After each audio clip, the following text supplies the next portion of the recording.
quick video. Now we're here today in Keswick, more specifically in Hope Park, because I just want to do a little bit of a video about what you can do if you can't get out and about. The weather's a little bit iffy today, sun's in and out, the rain's coming and going, but what we've done, got the macro lens out. I'm going to get some of the flowers as they're coming into bloom, and sort of a few bits of blossom around, maybe a couple of birds just popping around as well. So let's have a wander through, see what sort of things we can get, and just goes to show you don't have to be out in the hills to get something quite interesting.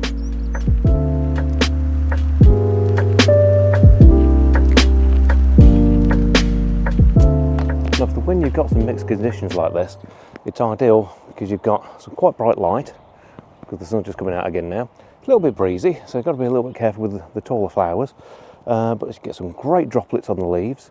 If you play with it a little bit, you can actually get sort of almost like prism effects from it, just catching the sun, but you got to be a little bit careful. But the beauty of it is 60mm macro. It's got this lovely deep sort of lens hood on it, so I don't need to worry about the lens getting wet or anything like that. There's quite a lot of features here, and a lot of it be just playing with it, but try and get down low, looking up to the flowers gives you a really sort of quite nice sort of effect, and get sort of, it almost sort of makes them stand out a little bit more. I'll probably be shooting around about the f4 mark today on this. Fix the ISO at 200 because despite the fact it actually keeps on sort of trying to rain, it's still fairly bright out, and if you can get away with it, like I say, f4 shutter speed is going to be high, not going to be too much of a problem. But a few different things. We'll pop a couple of shots up as I go through, but it will literally just be a quick walk through Hope Park. A lot of people around, it doesn't really matter. You're at the side, so you're not getting anybody's way. So it's just an ideal sort of opportunity to go out there. When the conditions aren't right, just have a bit of a play.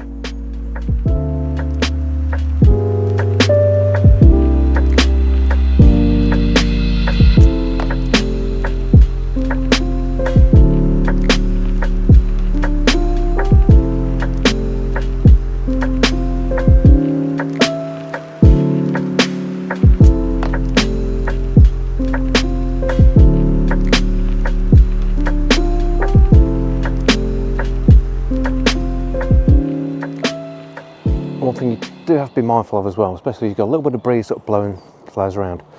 When you're focusing, sometimes you can actually get it sort of pulling in and out. So what I tend to do, I'm fairly confident in sort of the focusability on it. I'll actually sort of focus and actually take a few different shots as I'm sort of pulling the camera.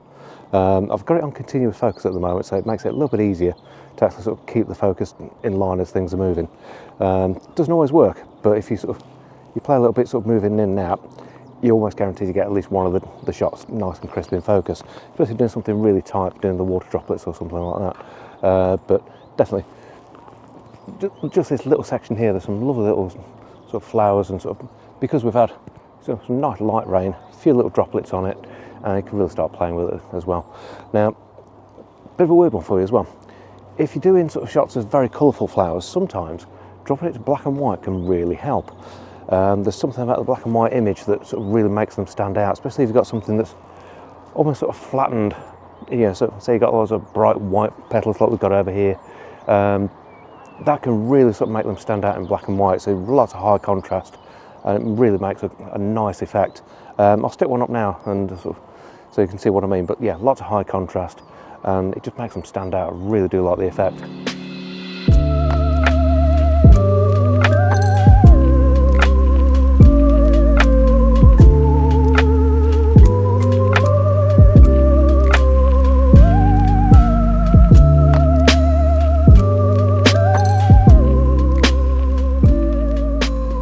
The reason I'm running sort of up to f4 rather than the 2.8 that the lens will do is I want a little bit of depth to it, because you tend to find, unless you're doing a focus stack, which is really difficult when it's breezy, it's nice to be able to just get hold of the camera, get a shot, and you've got a reasonable amount of the subject in focus, but it still gives you that lovely depth in the background.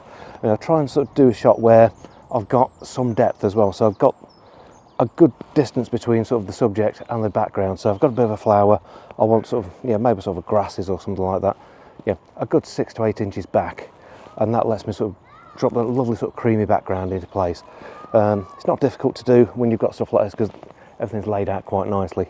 It's sort of thing, I use it a lot when I'm in woodland as well, doing mosses and things like that. That works really, really well. I mean, there are some nice trees with some lichen, however you, I've always called it lichen, around, which I'm going to try and grab a couple of shots of, because they are really quite nice little sort of bundles, and that with a lovely sort of creamy background just works quite nice. It's like a little tiny forest on its own.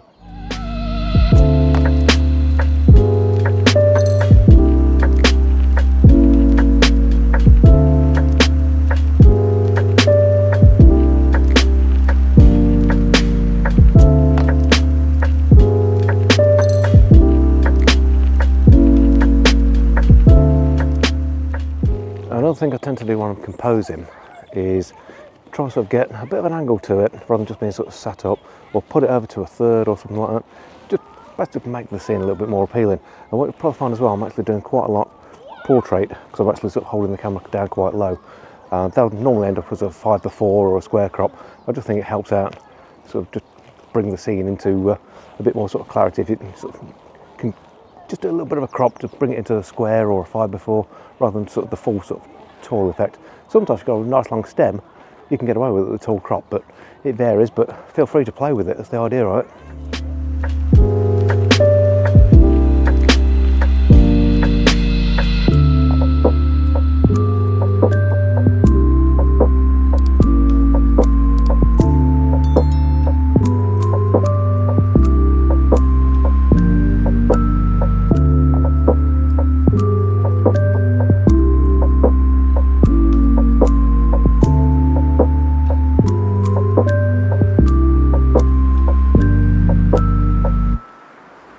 As far as where I'm focusing on sort of whatever subjects I'm taking, if it's a flower, I'll try and get like the centre of the flower in shot. Not worry too much about the forward petals, try and get some of the rear petals in focus. But you know, say the key to it for me, get that background nice and creamy, nice and blurred. It just helps isolate your subject and get some really nice pretty effects from it. Now a few bits that we're just walking down this path I want to sort of reach over to, so I'm not getting like the lower shots of it, but I'm still trying to get sort of as even into it as I can, which is going to help sort of with the framing a little bit. And like I say, it's just a case of playing.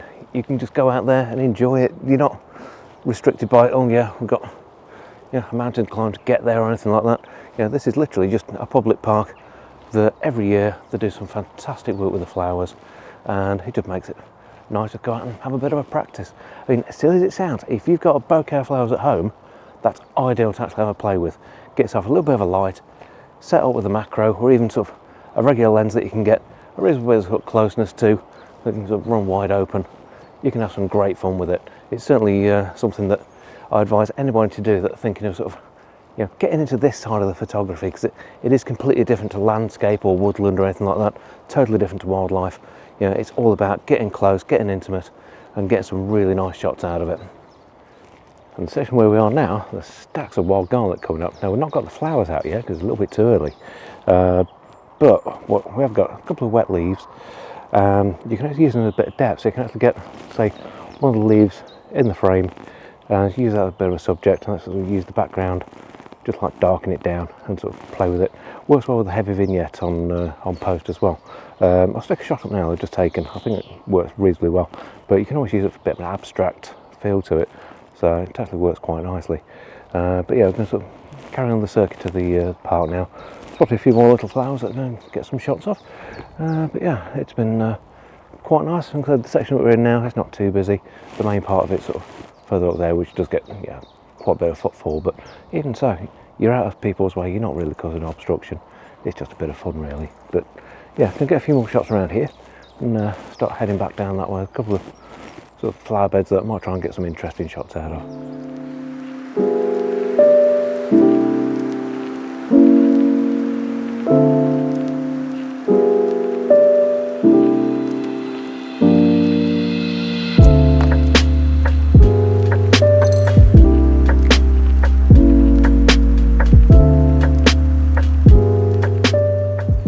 I know sometimes it can be a little bit tough just getting like a single flower to be isolated, but if you can get it with a lovely green background, that works fantastically, especially for a light flower or something like that.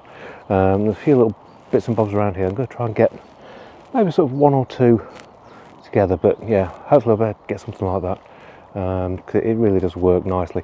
Yeah, lovely creamy background, nice sharp image, and yeah, it just has a nice look to it, so that's what I'm going to sort of try and get for anyway.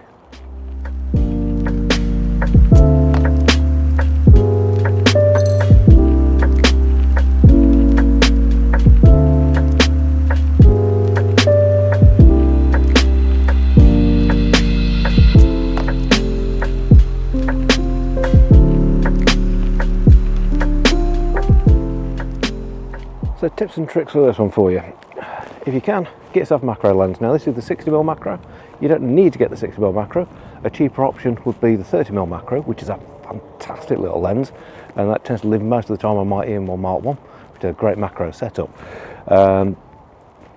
You can get it on a budget. Even some of the standard sort of kit lenses, you can get near macro quality from it.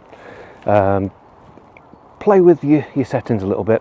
Like I say, I prefer to be somewhere around f3.5, f4, something like that, rather than sort of right the way up at sort of wide open, just because it gives you a slightly better sort of depth, makes it a little bit easier to get things in focus. And the other main thing is, don't be afraid to go and experiment. Even sort of a place like this, a public park, you can go out there, get some cracking little shots with flowers that someone's sort of laid out for your enjoyment, and that's exactly what you're doing, you're enjoying it. Don't get in everybody's way, don't get in people's faces, and you can just really enjoy yourself with it.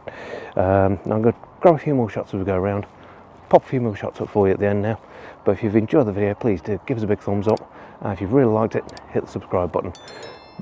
Lots more content coming, and hopefully you've enjoyed what you've seen, and obviously got quite a few more coming along soon as well. But from a fantastic little Hope Park in Keswick, thanks for watching. We'll see you again next time. Take care.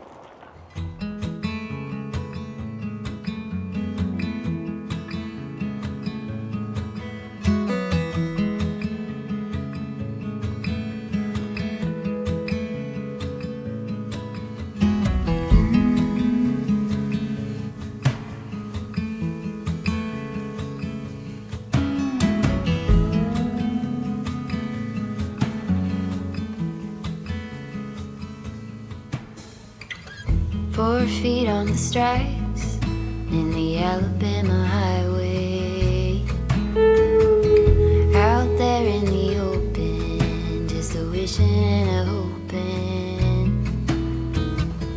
I could smell the pines when I let you in the doorway. Took the seat next to mine like you've been there before. I'm befriended in an illusion.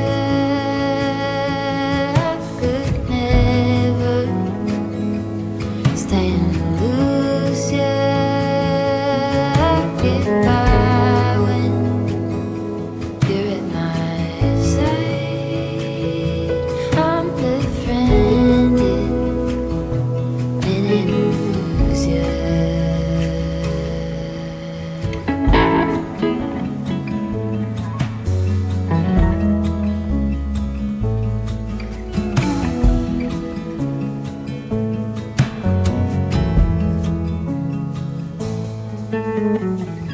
At the end of my bed, in the palm tree lightning, it was nothing you did, I just felt my low lightning.